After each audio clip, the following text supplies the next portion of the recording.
superstars. She rolled my hair, put my lipstick on, in a glass of her boudoir. There's nothing wrong with loving who you are, she said, 'cause he made you perfect, babe. So hold your head up, girl, and you'll go far. Listen to me when I say I'm beautiful in my way, 'cause God makes no mistakes. I'm on the right track, baby, I was born this way. Don't hide yourself in regret, just love yourself and you say I'm on the right track, baby, I was born this way. There ain't no other way. Before I welcome you all to the Ripples of Hope lecture, I'd like to first pray. Let us remember that we are in the holy presence of God. St. John Baptist de La Salle, live Jesus in our hearts. Welcome to the sixth speech in the Ripples of Hope, the Eric Scott Pittman Lectures in Ethics and Social Justice series. Thank you very much for joining us here today at the John S. and Charlotte C. Cullen Center here at St. Joe's. I am Jake Canavan, a member of the St. Joe's class of 2013. I'm pleased to serve as your Master of Ceremonies for this afternoon. Allow me to offer a special welcome to Dr. and Mrs. Bruce Pittman and their son, Mark. Alyssa Rodemeyer, our guest speaker for this afternoon's gathering, and her parents, Tim and Tracy. Dr. Amanda Nickerson from the Alberti Center at UB. Mr. Robert Scott, our president here at St. Joe's. And of course, Mr. R. Scott Burns, who helped organize this whole speech. Before I formally introduce today's speaker, I would like to give you the history of the Eric Scott Pittman Lecture Series and how it came to be a very prominent part of the St. Joe's community. As I mentioned, today is the sixth installment in the series, and we are pleased that many of you could be here today. The lectures are named in memory of Eric, who died on February 27th, 2007, while a freshman here at St. Joe's. Those who knew Eric witnessed his genuine love for his family, his tremendous dedication to all he pursued, his determination for everything that he tackled, as well as his great passion for law, international relations, political philosophy, and ethics and social justice, as well as his voracious appetite for reading. We hope these lectures continue to honor his memory. For those of you who are wondering about the origin of the series name, Ripples of Hope, that phrase was taken from a speech by Bobby Kennedy in Cape Town, South Africa in June 1966. He said, "It is from numberless diverse acts of courage and belief that human history is shaped. Each time a man stands up for an ideal, or acts to improve the lot of others, or strikes out against injustice, he sends forth a tiny ripple of hope, and crossing each other from a million different centers of energy, and daring those ripples build a current which can sweep down the mightiest walls of oppression and resistance." The student organizers of this lecture are extremely excited to have Alyssa Rodemeyer join us today. She is the sister of Jamie Rodemeyer, the Williamsville teenager who tragically took his own life after enduring years of torment for his sexuality. Jamie actively fought against this bullying and strived to help others who endured the same things as he did. He showed bravery and courage in his daily battle against bullying. Alyssa is here today to speak about the horrors of bullying and how tragedies such as that which occurred with her brother can be prevented in the future.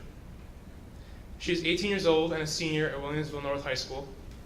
She plays a variety of instruments, including the guitar, ukulele, violin, cello, vocals, and piano. She's currently in a band called Yesterday's Story, and next year she's going to be attending UB as a psych major. She's a black belt in karate and a teacher at the Western New York Karate Center. Her mission is to help her parents spread her brother's message to the world and help to make a difference in today's society. At the end of her speech, Alyssa and Dr. Nickerson will be happy to entertain any questions you might have. At the end of the question and answer session, we will have a light reception in the foyer. Should an emergency arise during the lecture, please proceed to the following exits to your left and right. Now, please help me in welcoming Miss Alyssa Rodemeyer.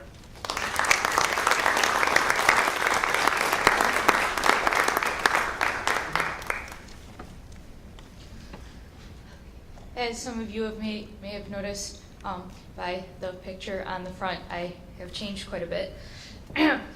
So I'd like to start off with a point similar to that. Everyone in this world is different. No two people are the same. Not even twins are exactly the same. We all have different genetics, and we all have different ways of expressing ourselves. If we were all the same, life would be pretty boring. Does anyone remember that Fairly Odd Parents episode where Timmy wished that everyone were the same, so they were all big gray blobs? That was pretty boring. I don't think anyone would just like to be a gray blob just like everyone else. Now, if everyone is different, then why is it so often that we find ourselves judging each other and mocking each other for our differences? Who here, by show of hands, has ever been mocked for being different? That's nearly everyone. And yet, we're all different in some way or another. So how come it's right to make fun of some differences but not others? Many times people mock others because they simply don't understand someone's differences, like in the case of homosexuality or someone who's disabled or someone who has some sort of disease.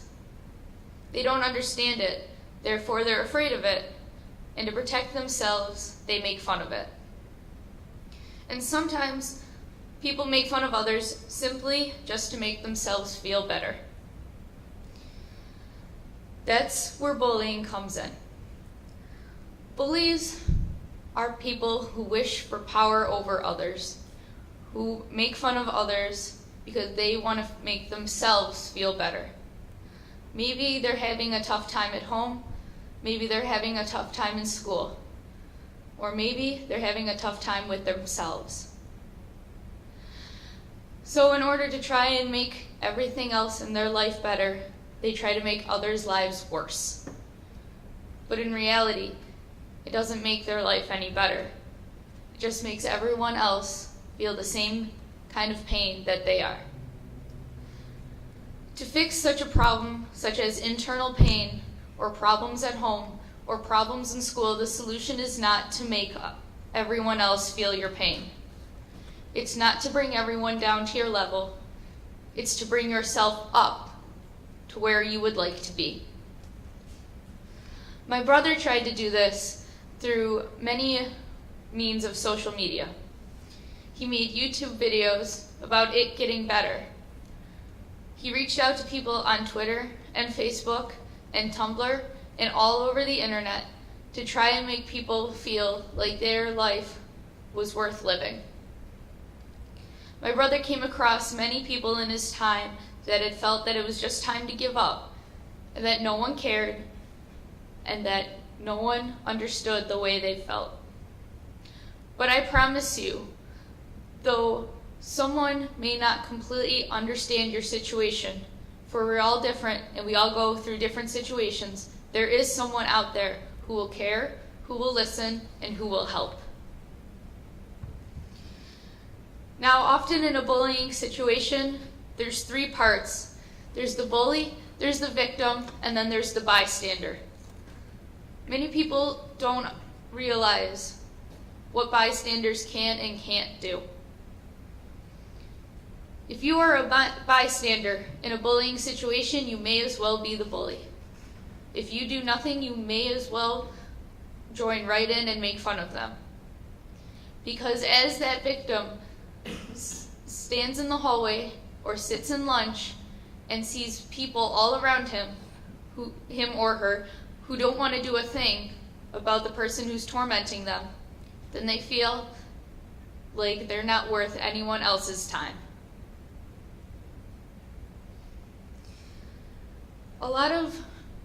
One problem that often arises because of bullying is self-esteem.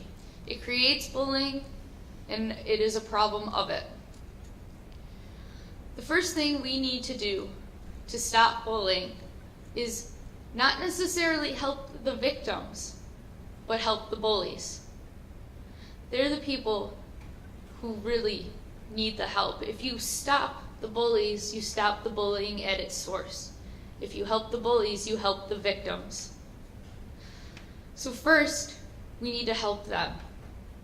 In ways, many people see bullying as a plea for help. A plea that they're not getting the attention that they need. And so, they're taking it out in a negative way by trying to push around others so they can get power and they can get attention. So the first thing we need to do is reach out to those people. If you see someone upset, ask them what's wrong. If you see someone angry, offer a solution. If you see someone frustrated with homework or studies, offer to help.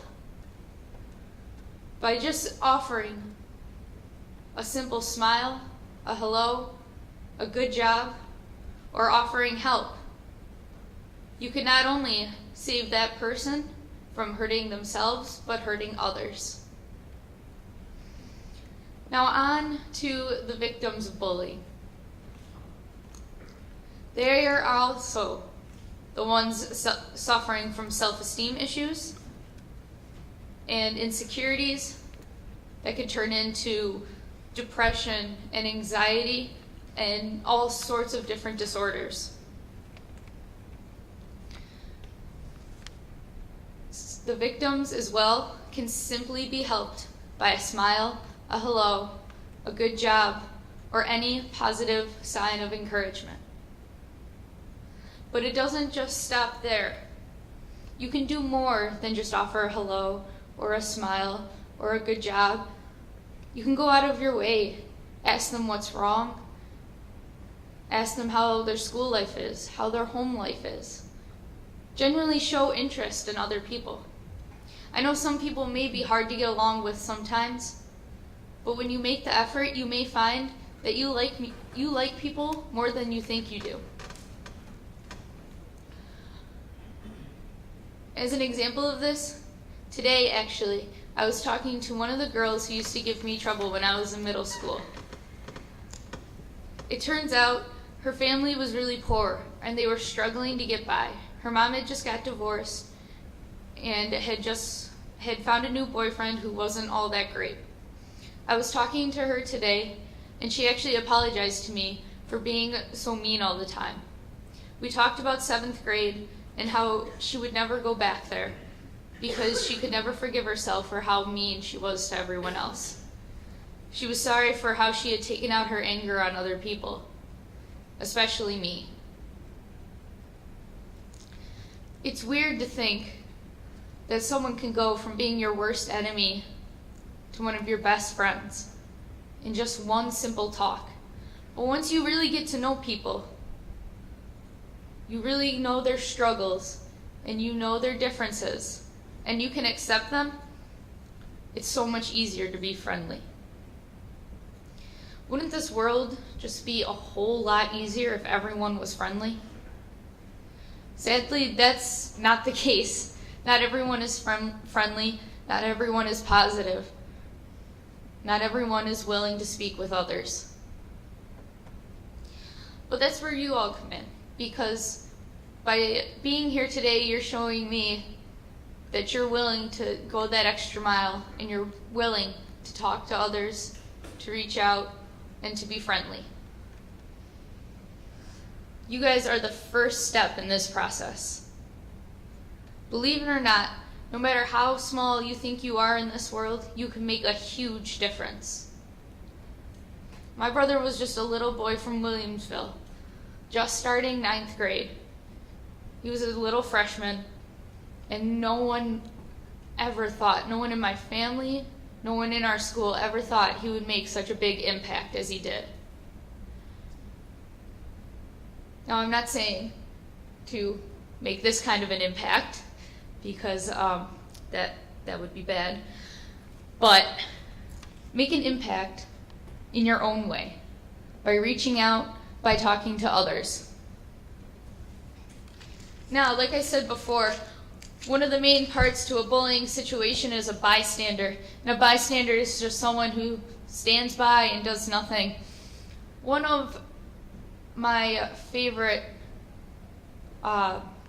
sections in my psychology class this year was the bystander effect, and how the more people there are around, the less you feel like you have to do something about a situation. But that's not true.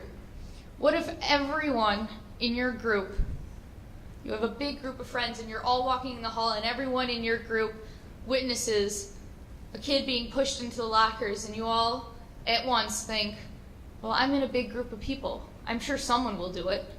Someone will stick up for that kid. Someone will stop this. But if you're all thinking that, no one's going to stop it. I know it's hard to have responsibilities sometimes, and it's hard to stick up for others, and it's hard to put yourself in the way of a potentially harmful situation. But once you stop it, it's the easiest thing in the world. Once you just say, hey, stop, cut it out, leave them alone. Once you take away the power from that person, and you show that what they're doing is not right, and it's not accepted, then you've got all the power in the world. You've got the power to stop any other situation. And once you stop that first instance that you catch someone being pushed into the locker or have their books shoved out of their hands, once you stop that first one, you're not going to want to stop stopping other ones. You're going to feel so amazing about yourself that you actually helped someone, that it's going to ripple out, and you're going to want to help all the people you can. I remember when me and my parents first started talking about my brother and his suicide and his message about bullying, and I didn't want to do anything. My parents would go on TV and they would talk, and I would sit behind the scenes, and I didn't want to say anything. I didn't want to talk. I didn't want to put myself out there. My mom would tell me, you could be helping others, but I didn't want to get up in front of people. I hated public speaking. I hated talking to in front of 2 people. But once you do that first speech, and someone comes up to you and says, you really made an impact on me today. I was feeling depressed and I was feeling suicidal, but listening to your speech today, I want to get help and I want to get better. You don't want to stop talking after that. You want to do as many speeches as you can. You want to go to as many schools as you can. And so that's what we're doing now. I take up every opportunity that I can get to try and help someone and make their life better. No one should ever feel worthless or feel like their life isn't worth living. They're not worth the time of day. They're not worth another sunrise. They're not worth another school day. They're not worth another holiday with their family. They should feel like they're worth all those things. Because each and every one of us is worth another sunrise, another school day, another opportunity to live. Now you may think, how can I do this? Maybe you don't see bullying when it happens. You know it's there, but you don't see it. You hear about it all the time, but you don't see it, and you don't know what you can do. The easiest thing you can do is to tell other people about it. Say, hey, you know what? I saw this speech, and this girl was saying there's bullying all over the place. But I don't see it. But if you see it, you gotta stop it. You gotta call me, and we're gonna stop it. And you tell your parents, Mom, Dad, I hear there's bullying all over the place. If you hear about it or you see it, we gotta do something to stop it. The simplest way to stop something is to spread word about it, to get the message out. And that's the message me and my parents have been trying to get out. Our basic message is one my brother preached about all of his 14 years.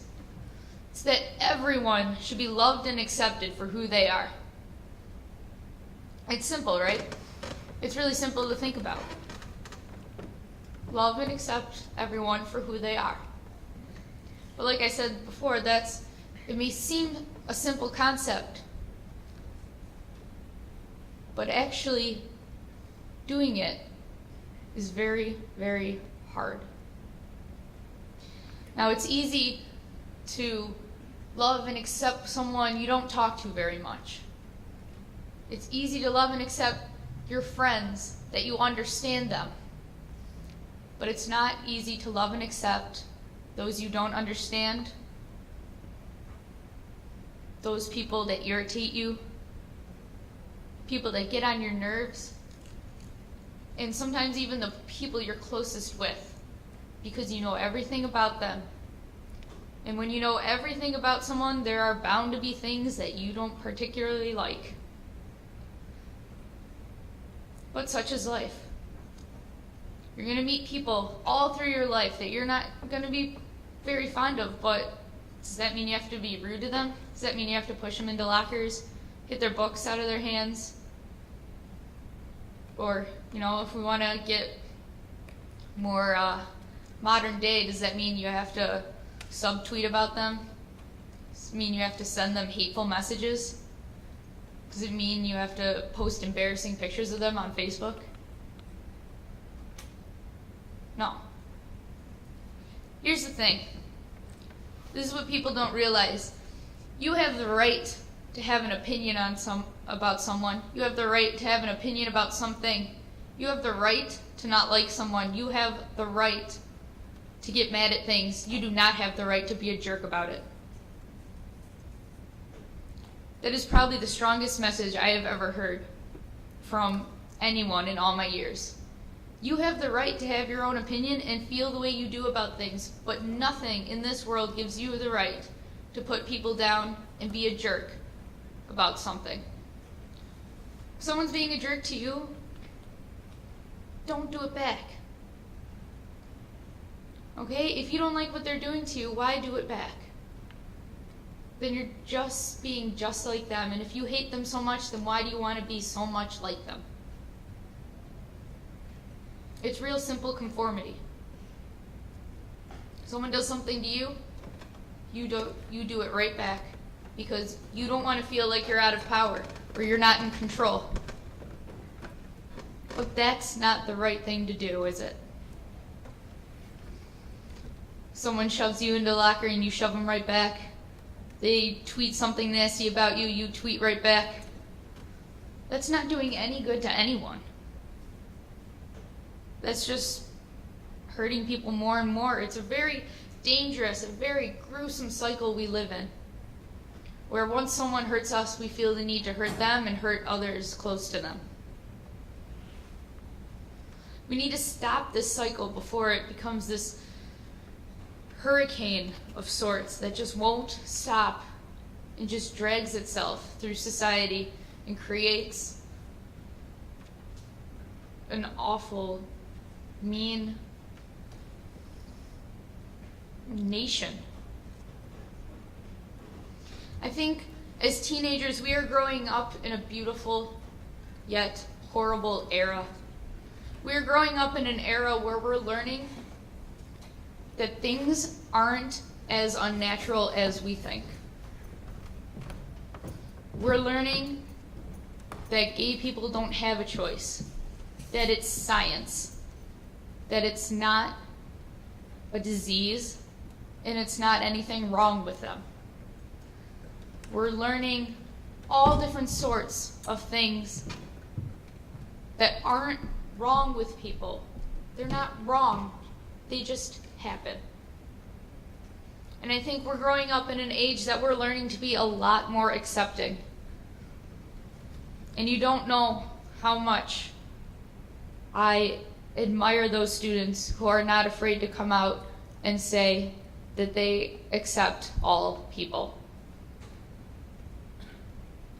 Those are my favorite kind of people, because they're not afraid of what anyone else will say.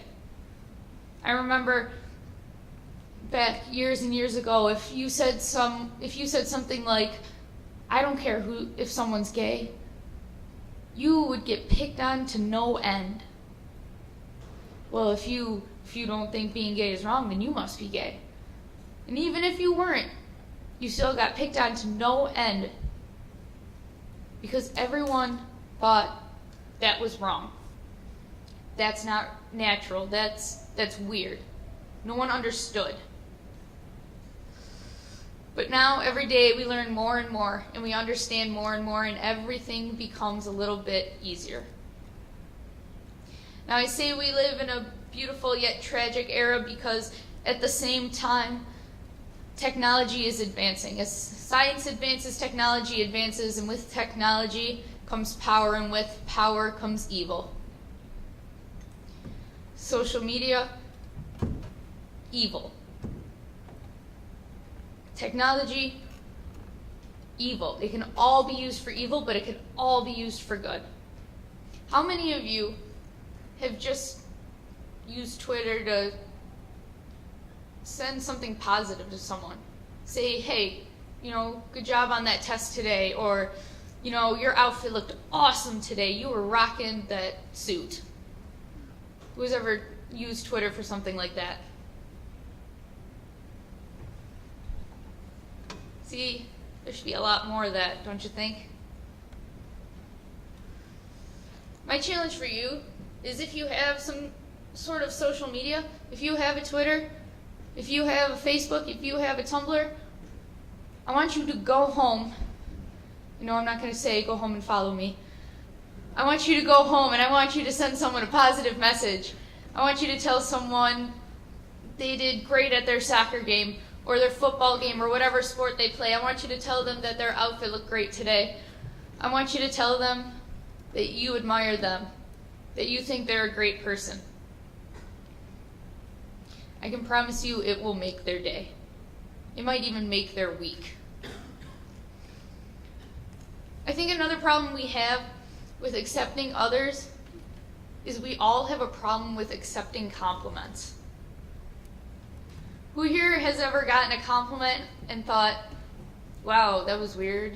Why are they telling me I look nice? Or why are they telling me this? Who's ever rejected a compliment?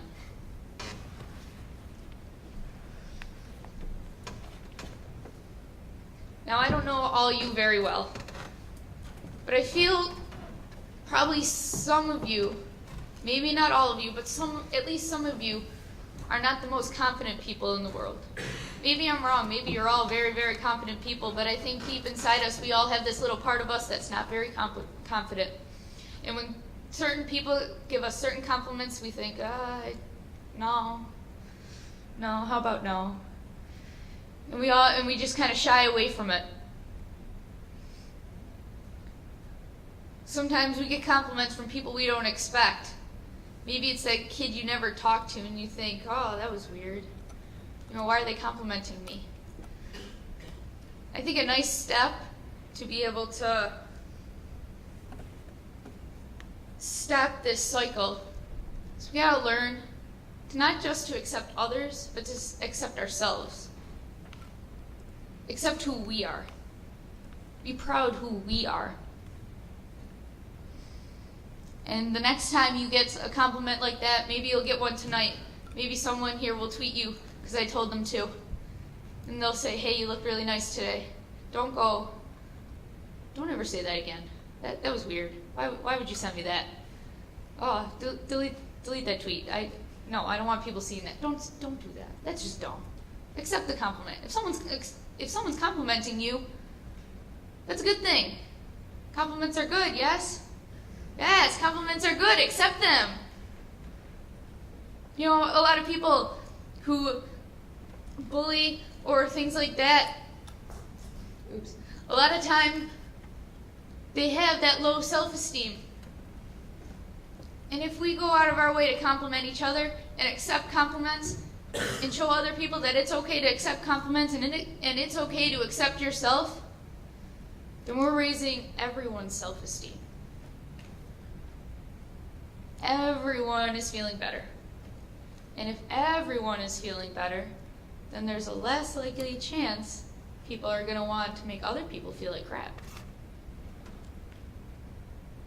I think it's a pretty simple concept. Simple concept, hard actually doing it. I know it's hard to accept ourselves sometimes. I still lay awake at night and I'm just like, oh, why did I do that? Why did I wear that yesterday? People probably thought I was weird. Why did I dye my hair blue? Actually, no, I never regret that. Why did I do this? Why did I say that? Why do I make so many jokes? It's hard to stop. It's hard to stop thinking about all your flaws and, you know, all the things you did wrong and all your regrets, but it's time to stop. If you can't make yourself stop, then take my words and let them help you stop. Stop thinking about everything you regret. Stop thinking about that failed math test or how you didn't do good on the physics exam or something like that. Stop thinking about all that. Think about the good things.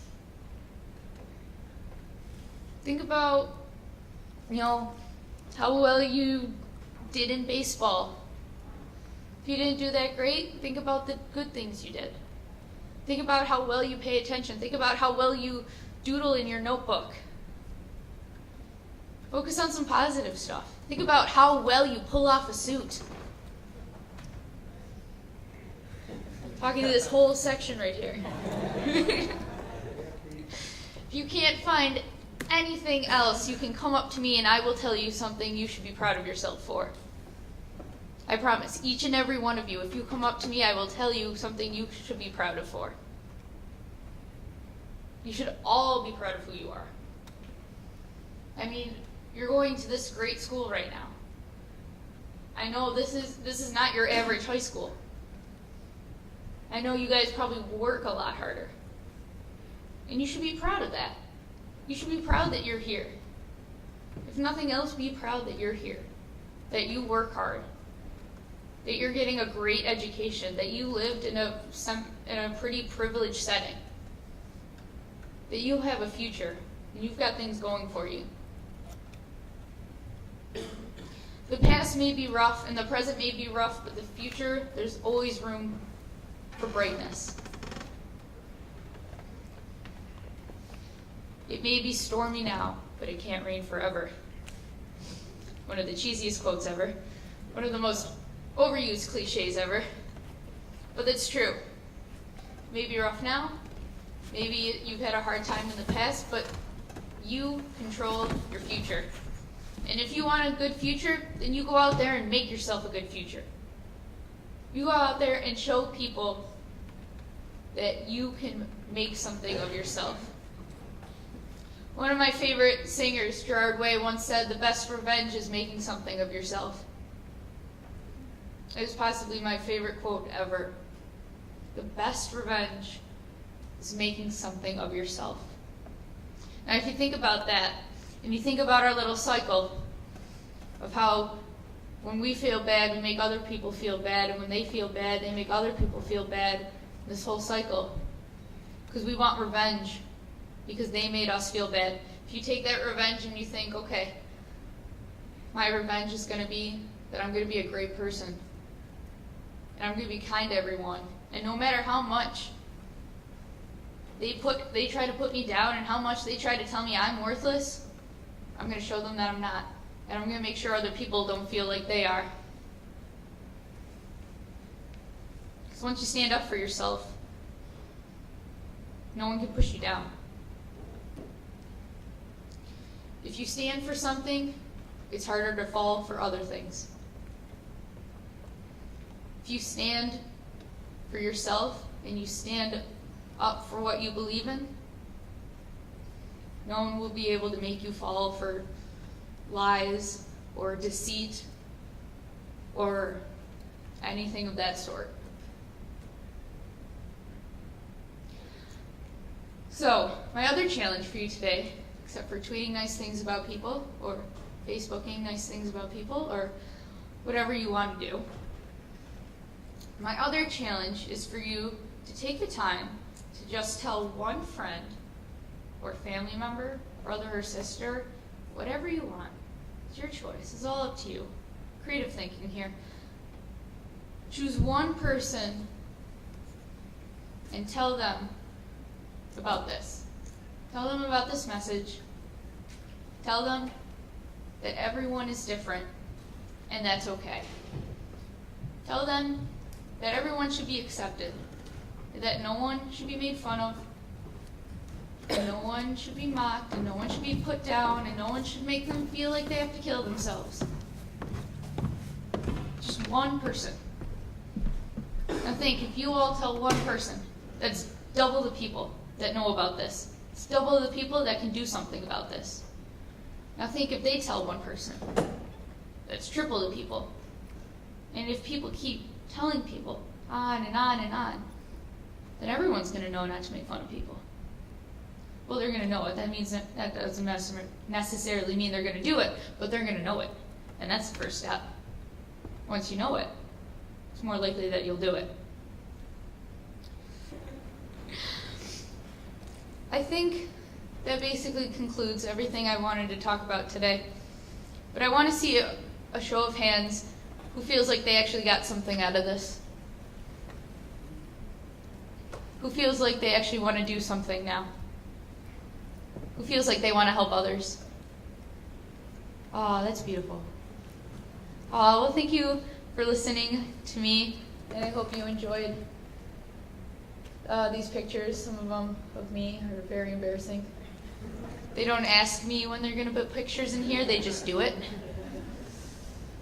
But, luckily it's mostly embarrassing pictures of my brother. I hope you all got something out of this today by show of hands. It seems like you did. And hopefully you're not just lying to me, because then I'll be sad. You don't want to make me sad. I tell the kids that at work, and they still say they want to make me sad, so I don't know. I hope you guys enjoy the rest of this, and I hope you guys are full of questions. Thank you.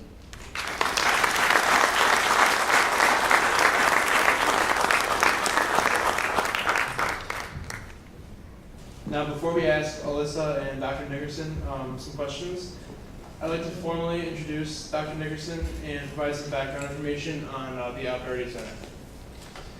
The Alberti Center for Bullying and Abuse Prevention was founded in 2010. The mission of the center is to reduce bullying and abuse in schools and in the community by contributing knowledge and improving evidence-based tools to effectively change the language, attitude, and behaviors of educators, parents, students, and society. Dr. Amanda Nickerson became the inaugural director of the Alberti Center in 2011 after 9 years on the faculty of the School of Psychology at the University of Albany.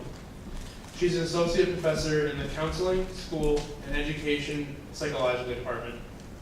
So without further ado, we're going to have a question session. So you guys just raise your hands, and I'll choose, and we'll go over to the panel. For Alyssa, you're going to be a freshman at UB next year, Yes, and you want to continue these types of presentations? definitely. Would it be something that could be worked into your school day during the year next year? I have not scheduled my classes yet, but most likely I'll definitely be able to work this in. Thank you. Yes. What was the turning point that made you want to start doing speeches? The turning point, what was the first event we did? One of the first turning points was one event we did where we went and we actually had a talk in front of like a lot of people, and that started it. That started making me more open to talking. And then we did an event out in California.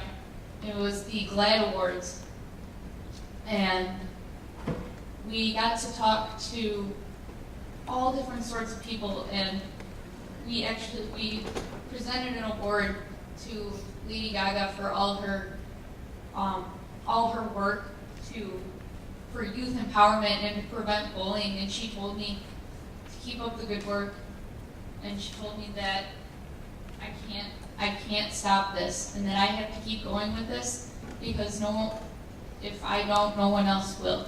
If I don't start speaking more, then no one else is going to know what to do. So at that point, I was just like, well, you don't just go, okay, Lady Gaga, no, I'm not gonna do that. You do what she says. As powerful as like the grassroots movement is, are either of you aware of like any legislation being passed to combat bullying in schools, or any changes being made in the school system itself? Yeah, there has actually been quite a bit of legislation starting. If you go back to about 1990, there wasn't anything on bullying, and now 49 out of 50 states have legislation about anti-bullying. Some of it is about anti-harassment as well, and sometimes they use it interchangeably. So here in New York State, we have the Dignity for All Students Act, which was DASA, which schools were public schools, I should note, were mandated to implement July 1st of last year, and that makes sure that schools have policies against harassment, that there's training and education of the staff members, that it's integrated into the curriculum in terms of civility and character education, and that there's clear procedures for reporting and investigating incidents. So we've definitely seen a lot more in terms of legislation. And there's many people that push for it to be more criminal legislation as well, which has gained some traction. I personally love the Rodemeyer's message that I think you could go that route, and you could say we need to throw these kids in jail, we need to punish them, we need to stop them, but I think the message is so powerful that even the person doing the bullying has some significant issues that they are facing. And if you look at how common it is, I think we're going to get a lot further maybe with some of our grassroots efforts than just kind of having a very criminal place to it. But it's going to take both, and hopefully the legislation is really at least changing our attitudes and practices and tolerance for this kind of behavior. Just kind of like a personal note, my cousin, I have a gay uncle who, they live in Minnesota, and they have 2 adopted children. And my cousin's the same age as I am. He's a sophomore in high school. And from the time they moved to Minnesota, when he was in 7th grade, up until like last year, he was bullied. He's not gay. He's kind of a ladies' man, so to speak. But because his father was gay, that people bullied him, saying, "Oh, your dad's gay, so you must be also." All this stuff about that, and my uncle actually sued his school district because he was like beaten up for this, and like how you said, the legislation's taking root in most states. So that's just an example of it.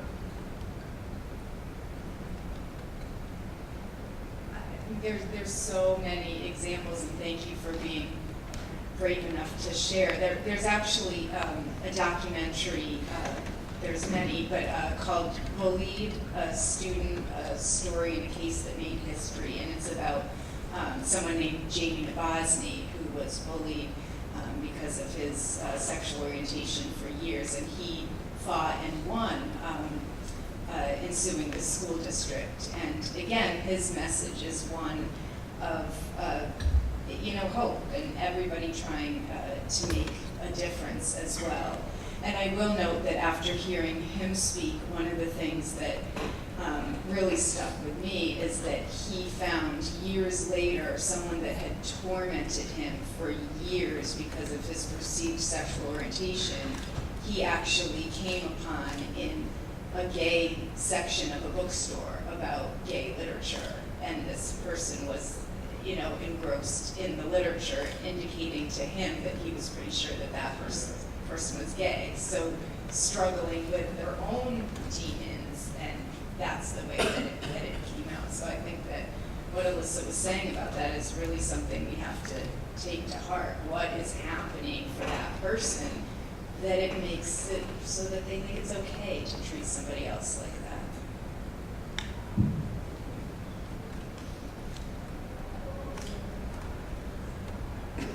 I don't know if you'll have a response to this, but I wanted to respond to what Pete had said. You know that people so often fear things that they don't know, that they're not familiar with, whatever it might be. Somebody from a different culture, of a different color, of a different sexual orientation.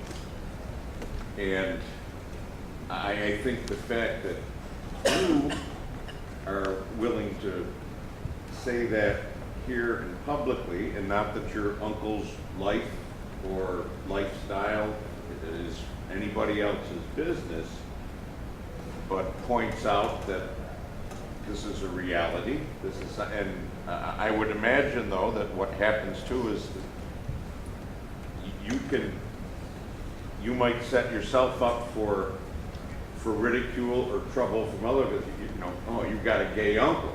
You know what your cousin has gone through, but just being able to say that, or and not that you have to go advertising that, not that it's anybody else's business, but that you can comfortably speak that, I think takes away some of the mystery and things that people don't know about, and makes it easier for other people then to accept that this is not a big unknown. Yeah, and I think this whole movement also, the whole concept of being afraid of what you don't know, really it relates back to pre-civil rights and all of that, and people were, so scared, like, oh, these people are different, this is scary, we shouldn't let them have the same rights as us, we should, pick them away and not let them be part of our society. And really, we all look back on that and we're just like, wow, we were dumb. We told people that they had to sit in different bathrooms and sit on different sections of the bus, and we think about that now, and it's literally the dumbest thing ever. I saw a post, I forgot, somewhere amongst the internet, and this person had made a Facebook status, and it said, it was going like, I don't believe that African American people are actual people, and they go on to say, I don't think they should get married, and I don't think this and that, and they shouldn't have these rights. And at the bottom it said, now replace the word African American with gay and see how ridiculous you sound. And I showed that to a lot of my friends, and I thought, and they said to me, that's a real eye-opener. It's really opens your eyes to how ridiculous we're being because some people are different. I really don't know what to say about our society anymore, because the fact that everyone thinks being different is so wrong is such a sad thing to see. To see people getting picked on because of differences is just the saddest thing to see. And that's all I have to say about that. This question is for Dr. Nickerson. Does the problem with bullying seem to be especially problematic in suburban schools where the student body tends to be more homogenous, and someone who's different socioeconomically or with regards to their sexuality, where that difference would be clear? Do you think the bullying problem is worse in those types of environments? That's actually a question that I get asked a lot, sort of, is it a worse problem in urban districts or suburban? And the research isn't really that clear about it. I mean, some studies will show, oh, this is more of a problem in urban environments. Clearly, other forms of violence are higher in urban settings, but I think some studies have shown that in suburban environments, this is just as prevalent, if not more so. I think one thing we know is that it's fairly universal, and that it's a pretty prevalent problem. And I think think what's interesting, just piggybacking off of what Alyssa was saying, is that in some ways we have come so far, like when you think about the civil rights movements and things like that. And I guess what strikes me is that we don't fill in the blank with something else. Like we kind of lose sight of that. And even people who bully others, they can often intellectualize and say, I know this is wrong, we should do this, but it's not being connected with what they're doing. And a lot of people who bully others, they justify it. There's a way that they make sense of that. And just your example of suburban environments, some people feel that it's their right or they're entitled or that they're better than others. So there is something to be said for the demons that someone is bullying is facing, but the research actually has not borne out that people who bully have lower self-esteem. In fact, there's a body of research has shown that a lot of them have elevated self-esteem. And I did a project on that research. But it's both. I don't think it's that, because people have said to me, well, that can't be true. And then I can get into all the different types of self-esteem. I'm not saying that it's a really stable, healthy self-esteem, but there are people that they use their power to get what they want and need. It's actually reinforced in our society. So there's, a bunch of literature that talks about how bullying is a part of evolution. There's really interesting debates about it too. And I think as adults, we also need to take some ownership of it because, we spend a lot of time telling youth to accept each other. And if they see this kind of behavior, then they need to stand in and do something. But this bystander literature comes from adults in emergency situations. And if you haven't seen it, maybe you did in your class, you will next year in psychology, I'm sure. There's experiments of people where they have actors around that won't respond to situations. There will be smoke coming in a room, and there will be 7 people not responding. And the person who is in the experiment and doesn't know, they'll look around and they'll be like, I guess I'm not going to tell anybody because someone should do it, right? So I guess I'm rambling a bit, but the point is that it's not just about our youth. It's about what kind of society are we creating, what kind of behaviors are rewarded and reinforced in our society. Because some of those very successful parents of those very successful suburban students probably have not treated others well all the time, and it's paid off for them. So it's a pretty complicated issue, I think. I have a question for Dr. Nickerson. Alyssa cited several examples and challenged us to do certain things relative to bullying and the prevention of the same. What other examples might you offer? What other advice might you offer in that context? Well, she stole my best ones. So we're highly consistent. We didn't plan that, but yes, it is. I was sitting there thinking, I'm so glad she's going to be a psychology major because she is going to really be able to go places with that.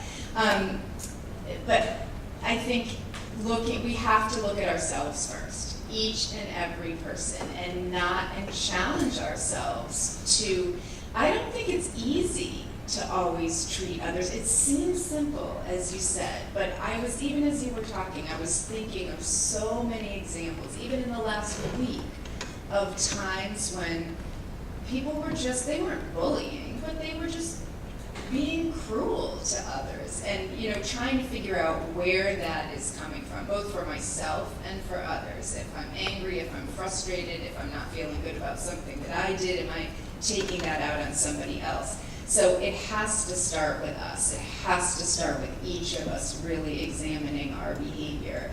And the bystander piece is also huge. One of my areas of research is looking at kids that are defenders, or they intervene in bullying situations, and what makes it so that they can do that. And we know that empathy is a big part of that being able to actually put yourself in somebody else's shoes. We're all very familiar with our own feelings, but other people, knowing that they're going through a struggle as well. So I think that that's key. And I guess one of my other messages in being an upstander is you don't need to be the person that stands up and says, that's not okay, bullying's wrong, because let's face it, there could be retaliation, there could be some consequences, but everybody could reach out to somebody else and say, how are you doing? I'm sorry that that happened to you. Do you want to hang out? Everybody could talk to other peers and say, I saw that, what'd you think about that? Maybe next time we can kind of come together and say, that's not okay, or report it, or do something. I actually brought a couple of handouts too, and one is ways to get involved in bullying prevention, because I know as part of this series, the idea that Mrs. Pittman and Mr. Burns have shared is that you don't want it to just be a one-time lecture, but you want it to have movement. You want people to be thinking about it afterwards. So there's some ideas about different things that you can do. I think the student leaders took a first step, and it's probably one of many steps in just having this event. But there's ways to get involved in terms of runs and walks and signing petitions and having contests, just having it in the forefront of people's minds. And I do just want to put a little plug in, if I may, for an event that that our center is co-sponsoring. It's called Band Against Bullying, and it's going to take place next Tuesday, May 14th at 7 p.m. at the Center for the Arts. So we have 10 area high schools who are doing performances. So we have musicians and dancers and other performing arts all around the theme of dignity for all and respect for all. We've got great judges. Fred Jackson's going to be there from the Buffalo Bills, Andrew Peters from the Sabres, Janet Snyder from Kiss FM is going to be an MC. So, I mean, that night is going to be all about dignity, respect for all, not bullying others. So, I'd love it if some of you wanted to come out and see that. So, those are just some examples of some of the things you can do personally and to get involved actively. Like I said, I have a couple of handouts here. One is facts about bullying for high school students, and the other is ways to get involved in bullying prevention. All right, if anyone has any more questions for Alyssa or Dr. Nickerson, we're going to move over into the lobby for a small reception, but one last time, let's thank them both for coming out here today.